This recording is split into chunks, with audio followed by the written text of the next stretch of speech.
दुल्हनी शरण जी।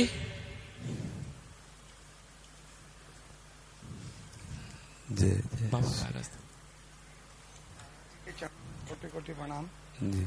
महाराज जी, समाज की एक विकट समस्या की ओर मैं आपका ध्यान दिलाना चाहता हूँ जी। आजकल का युवा शराब और ड्रग्स के नशे की तरफ बहुत तेजी से आकर्षित हो रहा है जी। और नशे का गुलाम होता जा रहा जी। है और इस नशे की लत को पूरा करने के लिए वो किसी हद तक भी गुजर जाता है, कोई भी अपराध कर जाता है।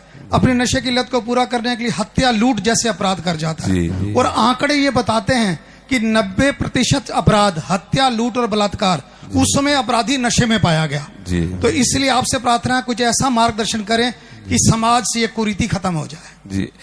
जब तक कोई चाहेगा नहीं कि हम नशा मुक्त हो तब तक हमारी सामर्थ्य क्या किसी की सामर्थ्य नहीं है कि किसी को नशा मुक्त किया जा सके।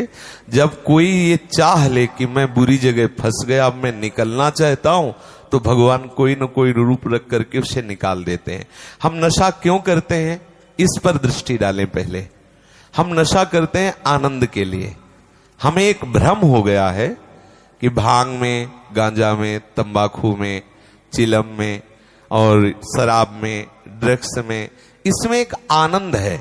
ऐसे प्रलोभन से हमारी बुद्धि ने हमको किसी भी नशे से जोड़ दिया और जब हम उस नशा को करते हैं तो हमारी बुद्धि होती है शिथिल और हम उस शिथिल और उन्मत्तता को आनंद समझ लेते हैं। धीरे धीरे हम उस शिथिलता और उन्मत्तता का ऐसा प्रभाव पड़ता है, इतने आसक्त हो जाते हैं कि हम उसके बिना जी नहीं सकते और वो उस प्रमत्ता में, उस उन्मत्ता में, उस प्रमाद स्थिति में वो बड़े बड़े दुराचार प्रवृत्तियों से भी युक्त हो जाता है। उसका शरीर ऐसे ऐसे रोगों से ग्रसित हो जाता। अभी कुछ ही दिन पहले एक अपने हैं, शायद यहाँ बैठी हूं, उनके पति शराब पीते थे, उनका लीवर खराब हो गया। हर उपाय करने पर भी वो अभी कुछ दिन हुए उनका शरीर छूट गया। वो वृंदावन में ही है। तो अब हम क्या करते हैं कि हम आनंद के लोभ से नशा करते हैं और नशा हमारा सर्वनाश कर देता है। जब तक हमारी समाज में ये बात प्रचार प्रसार नहीं होगी कि ये नशा आनंद नहीं, नशा तुम्हारे नाश का कारण है, नशा तुम्हें दुख देने वाला है, स्वाभाविक तुम्हारे आनंद को छीन करने वाला नशा है, तब तक ये समाज के जो नए युवक हैं ये सुधरने वाले नहीं। आजकल हम लोगों को ये सिखाया जाता है कि थोड़ा सा नशा कर लो तो बहुत अच्छा रिलैक्स अनुभव होगा और आप समाज सेवा जो भी आप करते हैं वो बहुत एकाग्रता से करेंगे। इसी लोभ से और इतनी थकान दिमाग में हो जाती है लोगों को, वो समझते हैं कि शराब पी लिया, कोई नशा कर दिया, रिलैक्स हो गए।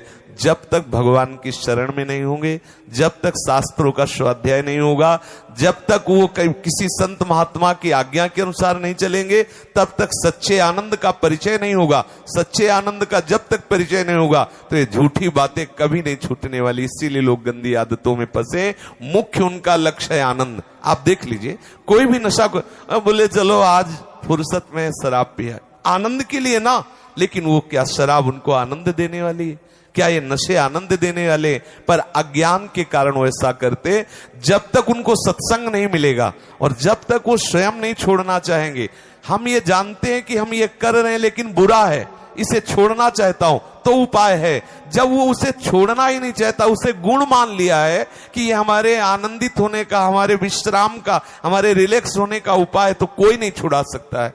इसलिए हमें लगता है कि पहले उनको सत्संग मिलना चाहिए, वो इस बात को समझे कि मैं गलत आचरणों में हूं, मुझे छोड़ना चाहिए गलत आचरण, फिर वो छोड़ सकते हैं। पक्का समझ लीजिए, हर नशा आनंद के लिए करते हैं और वो नशा उनके आनंद का नाश करने वाला है। आनंद तो सच्चिदानंद प्रभु के चरणों में है। जब तक प्रभु के चरणों का आश्रय नहीं लेंगे तब तक ये बात सुधरने वाली नहीं है। चाहे कसम खा के देख लो, एक कसम खाओगे एक विषय की तो दूसरा रास्ता निकल आएगा, दूसरे व्यसन का आश्रय ले लेंगे। जब आनंद मिलेगा प्रभु की तरफ तो फिर उनका मन शांत हो जाएगा। निज सुख बिन मन होई कि थीरा। इसलिए हमें लगता है कि जो अपने समाज के लोग हैं इनको शास्त्रों का स्वाध्याय करना चाहिए, सत्संग करना चाहिए और अपने बुजुर्गों की आज्ञा का पालन करना चाहिए। व्यसनों से दूर रहें, नाम जप करें तो बुद्धि शुद्ध हो तो भले सुधार हो जाए, नहीं तो हमारी आपकी कोई बात सुनने वाला नहीं है। अगर ज्यादा कहोगे तो पिट ऊपर से जाओगे।